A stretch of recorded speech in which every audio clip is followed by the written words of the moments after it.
I have a story to tell, and I think that it can benefit a lot of families, a lot of individuals.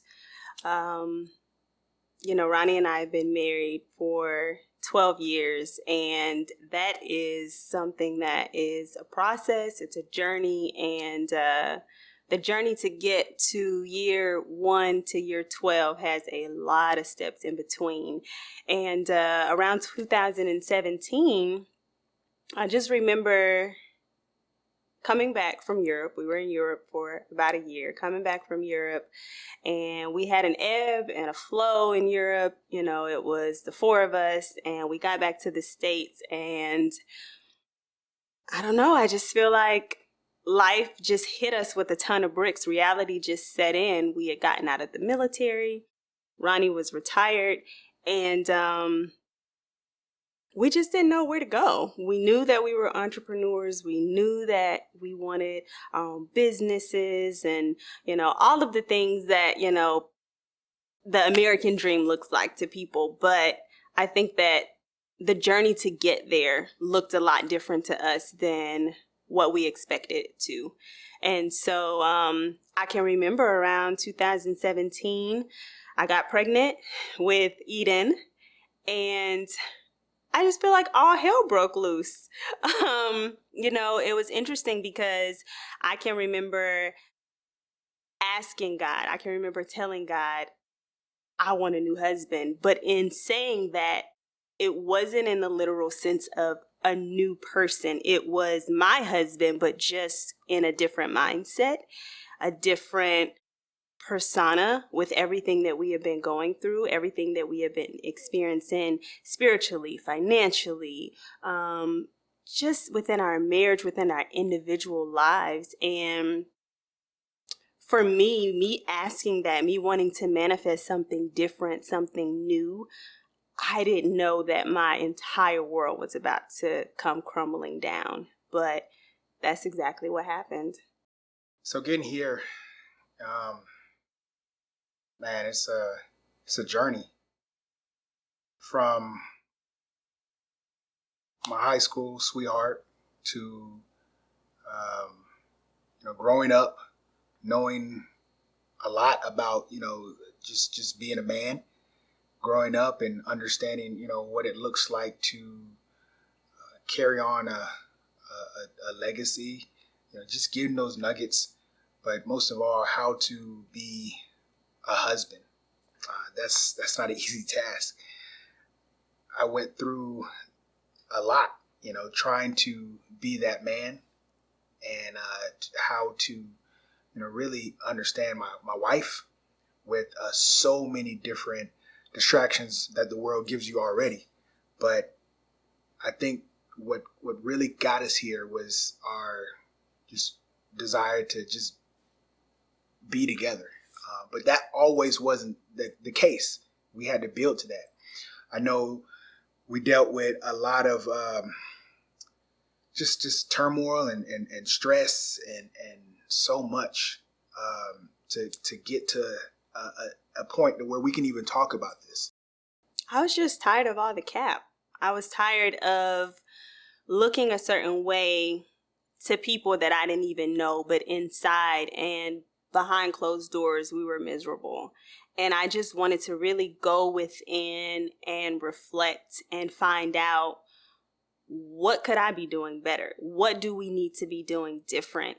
And it wasn't until I actually had to seek help, like professional help. I remember after having Eden for the first year, it was just, I was mentally drained. I was physically drained, transitioning from 2 kids to 3 kids. My body wasn't what it used to be. It was just so much that came with, this particular pregnancy and this new journey of motherhood. Even though I already had 2 children, this was a whole new journey for me. And I wanted to really self-discover and find out, what was going on with me and what was going on within, my marriage. And so I just took a break. I was just tired of the cap. I was tired of the persona of looking a certain way to people, or, the Jackson 5, but inside, I was dying inside, just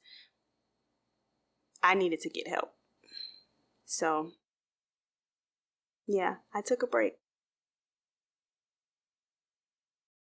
Marriage is not, okay, check this box, check this box, check this box. No, it's like, look, we got to go through this journey. We're going through the good, bad, ugly, indifferent, whatever it takes to get from one point to the next. And my story was quite interesting because I didn't have, the blueprint, but I had God, and that was the most important thing in this journey. And it began with unraveling of what I thought was right, and it was just a matter of going through it and asking God to just hold my hand in the process. This experience, and I feel like so many of life experiences are not for us, and I know some of the experiences and the stories that I've heard even prior to wanting to tell my own story were the inspiration behind helping me through a situation or a dark time or a dark space. So I definitely feel like this is something that God put on my heart to write and to tell, to be able to bless somebody else who know they may not even be experiencing it now. They may have already experienced it, or they may be going to experience it in the future. But I think that is something that people need to be able to see vulnerability, especially in the world that we live in, where there's just this persona that everything needs to be picture perfect, or you see so many different families or so many different couples on social media and it looks perfect, but the reality is it's not. It's work. And I definitely feel like it's something that people need to be able to see the realness and the authenticity of, okay, I see you now, but what did it take for you to get here? What was your journey and your story getting to this place where you are now? Unravel certain things, and you find the actual the really source of everything. You start to see like a lot of wounds, and that's where we was wounded, we was hurt. From the time we grew up to the time we are adults, we had a lot of different wounds that just never was addressed. And if you picture somebody like being attacked, and you have open wounds, and you keep going and going and going and trying to get to that next level, but you're hurt, you can't really do much for anyone. And that's kind of like how our marriage was. Our marriage was filled with a lot of hurt, a lot of pain, a lot of wound, a lot of surface stuff, a lot of things covered up, because we felt like, okay, well, this is what right looks like. This is what everybody does. I care what people thought, because people have this perception, or you think about talking about your truth, and sometimes when you talk about your truth, it involves other people, people that are close to you, relatives, things of that nature. And so for a while it was like, do I want to tell this story? No, I don't want to say that. No, yeah. But then it's like you get to a place where this is my truth and this is what I want to tell the world, because this is liberating for me, but I also feel like it can heal other people. So, hey, I don't care. I'm excited to be able to, share my truth with people.